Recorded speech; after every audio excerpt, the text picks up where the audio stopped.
front is wired into this GFCI breaker here. The rear outlet has its own GFCI outlet. Okay. Okay.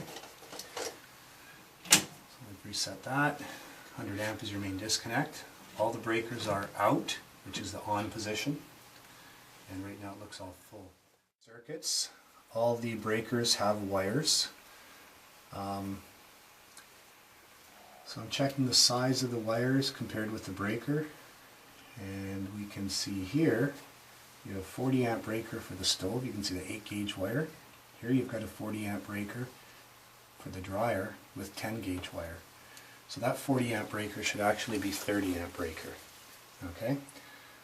In the 80s, it was common for electricians to put in 40 amp breakers for the dryer, because what used to happen is the old dryers, when the motor would start up, they draw additional amperage and trip off the 30 amp breakers.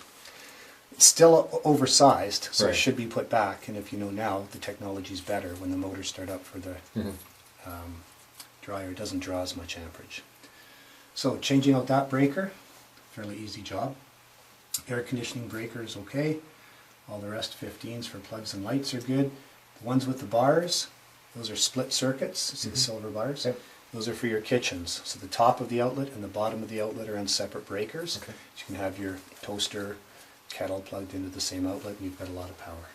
Okay, is there any double tapping or anything like that? It looks good. There's double tapping on one breaker, but it's for the transformer for the doorbell, and that's Not a allowed. big deal. Okay? You shouldn't be double tapping with two 110 volt circuits.